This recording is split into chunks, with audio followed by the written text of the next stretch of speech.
Alrighty, team, we are on. We're here for round 13. It's finally here, the first bye round. We got 4 games of action this week. A lot to talk about. Obviously, it's going to be a shorter little update here, but yeah, so plenty to talk about. A lot of different changes and some couple of really actually interesting ones for guys that we thought would get a position. So actually, it was a pretty strong one for my team, and just hoping that Lucy Leilua gets off on his charge this week to make it a good one and hopefully improve some rankings this week. But we start with the Dragons and the Broncos, and most important ones here is Dufty's come back, right? He's back in the squad. Ramsey moves back to the wing, and he probably wasn't an incredible option moving to fullback, with Dufty being out for a few weeks. So it's good to see Dufty back. You'd imagine with them naming him there, he should be pretty confident in playing. They don't really have many guys to cover him, so Pereira might be able to come back. He's been put back into the 21 jersey, but I'd say they're pretty confident with Dufty playing one. The big interesting one here is Jack Bird moving to the number 12 jersey, and I'd imagine that means he's going to get his hands on the ball a bit more. Just with him being so good this year, I think he might be able to play like a Schuster kind of role. And this is something that Bird came into the league playing some center, playing some six, and he's obviously big enough and strong enough and tough enough to be in the back row as well. So I actually see this as a pretty good option for anyone who owns him, or if you're thinking about picking him up like I am.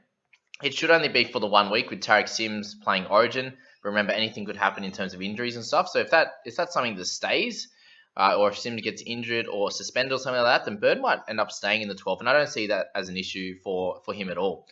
Probably the biggest one here is Ben Hunt. And a lot of people are talking about him now. And really, he only has a couple of low scores. And two of them, or one of them was when he was injured during a game and didn't get to score big. And then his first game back when they got beat and he just didn't score very well on return from his, he did have a femur fracture or whatever it was. So not very good at all for him.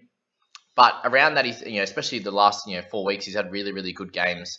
And I'd see this continuing, and I think he's a little bit undervalued for where he's priced at the moment in the 600s. So he's a really good option this week, and you can see him as a keeper in the halves or the hooker there. And will be really good. And similar with McCulloch, I spoke about these guys in the Guns video. So if you want to have a little bit of a deeper dive, then jump back into that Guns one. And I talk about anyone 500k plus that I think is going to be worth bringing into your side, whether in the centre, swing fullback, all the way up to our hooker position. So yeah, that's that there. And we see Laurie and Vaughan, Kerr and Ford there. And I don't think any of them are good options at this stage, but McCulloch will be decent at a little bit of a discount to where he has been at previously. Bird is a good option in the 12 jersey. And then you've got guys like Alvaro keeping his spot, and you'd expect would play some decent minutes, like the normal. I'd expect a score in the 30s from him. And Jack de Belin comes back into the team in the 17 jersey, so I wouldn't be rushing to pick him up. We'll end up seeing what price he comes in at in fantasy. Remember, he was a 50-plus gun in previous years, so maybe eventually, heading towards, I'd say around 18 or 19, you can probably look to pick him up if he has spent some time on the interchange and he's fairly cheap and gets back into a starting role. But before then, I think you just got to let him fly.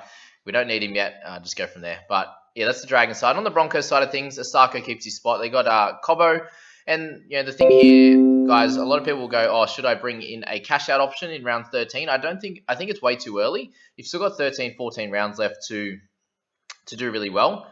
And generate some cash before creating your final 17, 18. You can obviously tell pretty early that a lot of us don't have a gun 17 yet, or aren't even close. We're sitting maybe at like 11 max of guns in our side, so we still have to generate cash, build up cash cows to then milk them and bring in some guns from there.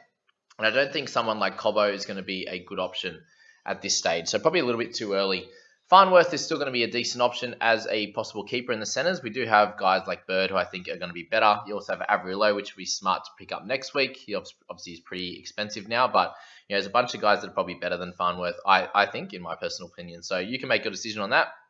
But if you've got Kelly or Gamble, you've won this week with both of them being named and Milford being shifted back to the reserve, not even the reserves, just completely out of the side. So yeah, I suppose that was to be expected and hoped for if you're a Gamble man. But yeah, Lodge returns. He's back. He'll score well again, but I don't think it's a great option. Flegler moves into the 10 jersey with Asiata in the 13, which makes complete sense. You've got Pangai in the 12, who also is going to be a decent option for anyone's side at this stage.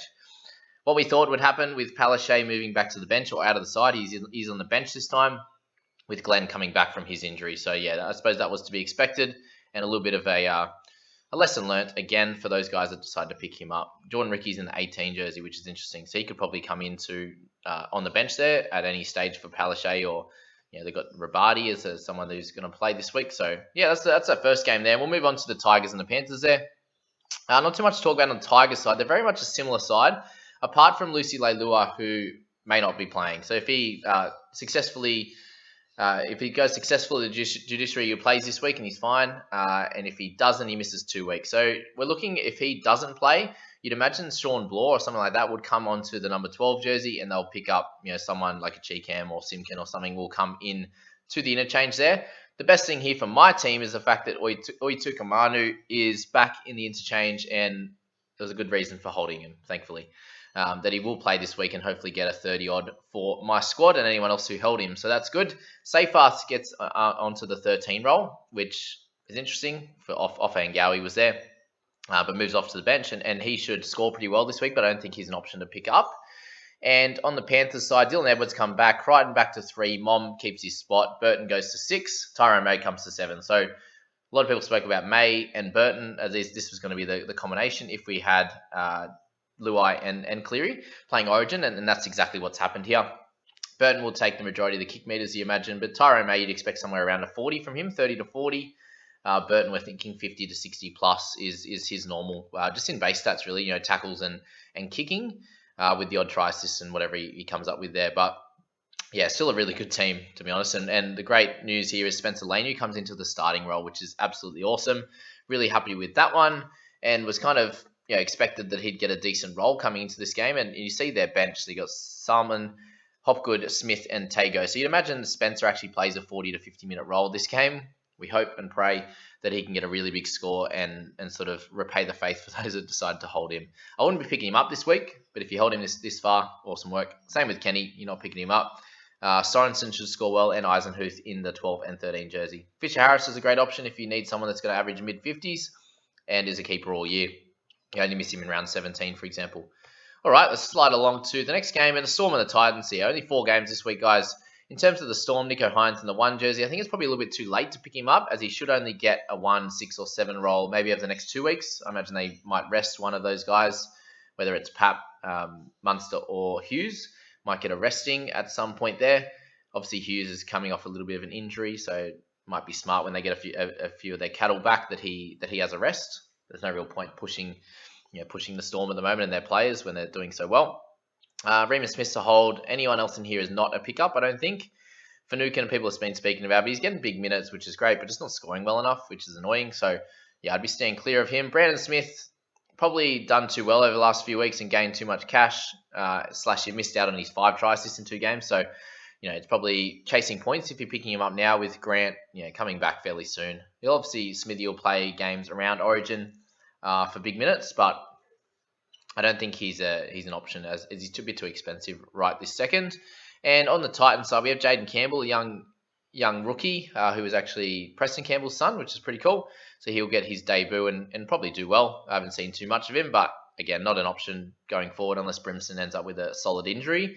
Then you could pick up Campbell, but I just don't think it's worth as a cash out at this point. Kelly, I'd probably be holding off on as your centre gun. Just still hasn't shown the heights, and I think Titans have to get on a roll for him to score really well, like they did the back end of last year. So I don't think that's going to happen anytime soon, especially against a solid Storm side, even though they're missing a bunch of players with Welch out and etc. Fogarty is still a decent option, but I would be liking to see them play better as well as a whole team, and he'll really dominate with goal kicks and try assists and everything of the like. So, yeah, I have him in my team, and I'm happy with that. But yeah, other than that, we've got Sam Stone and Sam McIntyre in the 12 and 13, and we actually have Tyrone Peachey on the 14 role. In terms of what this does to him, I don't think it really does much. I think there's a good chance he actually comes in and starts anyway, late mail, for example. If not, he's going to play 40 to 50 minutes anyway and have the exact same role as he does starting. Think of him exactly like Connor Watson. So if you're worried about trading him out, don't. Just play him. He should be fine, and we'll work out what happens to him over the next couple of weeks. But yeah, I think his role doesn't change. He usually plays 45 to 55 minutes anyway, and he'll be the same in that position. Obviously, yeah, we got Fafita, Fotuaika, Farmasili, Fasu Malaawi, I should say. I used to say Farmasili all the time. And Brimo out. So yeah, that's only for 1 week, guys. So don't stress too much on those guys.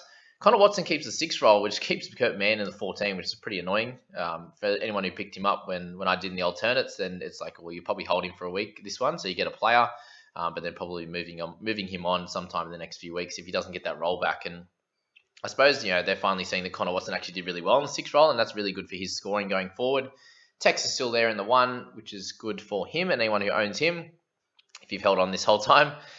Brayley, we're hoping for a better game this week. I expect the Eels to probably beat Knights pretty bad this week. They haven't really lost anyone, and they're going to be starting with Niokore in the 10 role as well, which is good for anyone who has him. I imagine a lot of people traded him out when he got suspended, for example. But just on the Knights side again, Barnett's in the 13 role. I expect a bigger role from him this week with Frizzell out. So Brodie Jones moves to 11, but Barnett I expect 50 to 60 minutes and scoring pretty well there. So if you're interested in him, I think it's probably like a 4-week option with Frizzell coming back, obviously either by Origin, the third Origin, I'd imagine, or after that. So yeah, Barnett, I think if you've got a lot of trades, you can do it, but if not, I'd probably hold off. And with the Eels, you got, pretty much the same side, so nothing too much to talk about there. You got Opacek is in, which is good. Gutho is probably a solid option, as it doesn't look like he's going to be playing Origin. Averaging 54. Brown and Moses both solid as well. I wouldn't be looking at anyone like Dunster. Mane has been named in the 9 jersey now for the Eels, so it looks like he's probably not going to be playing at all in the Queensland, for the Queensland boys. So means Harry Grant should be pretty well right to go, and same with Ponga and Munster. If he's getting named, you'd imagine all the other guys that have been in that squad haven't been named at all. So it's very interesting to see him there, which is very lucky for anyone who owns him, as we thought he was probably going to be playing Origin in some capacity. So yeah, probably sad for him that he isn't going to get a chance, but I'm sure he does at some point in the series anyway. Papali'i and Madison are both solid options. Maddo probably holding off on a little bit just because he hasn't gone as well, but Papali'i has come down a fair bit in price and will be a solid option. But there you go, guys. Let's see the 4 games of the week. Let me know in the comments how many players you got playing this week. As I said in that previous video, we're going to talk about how important it is for the amount of players playing, but really it's the quality of players that we want to be talking about, and how much they're going to go. How much they're going to score, basically. So you can have less players, or if you'd have 10 really good players that do as well as 12 to 13 average players. So think about that when you're creating a squad, and really have a think about your trades that you've got remaining. But as I said, guys, hope you enjoyed this. Let me know what you think of the video, and like and subscribe. I appreciate it, and we'll catch you in the next one, team. Bye-bye.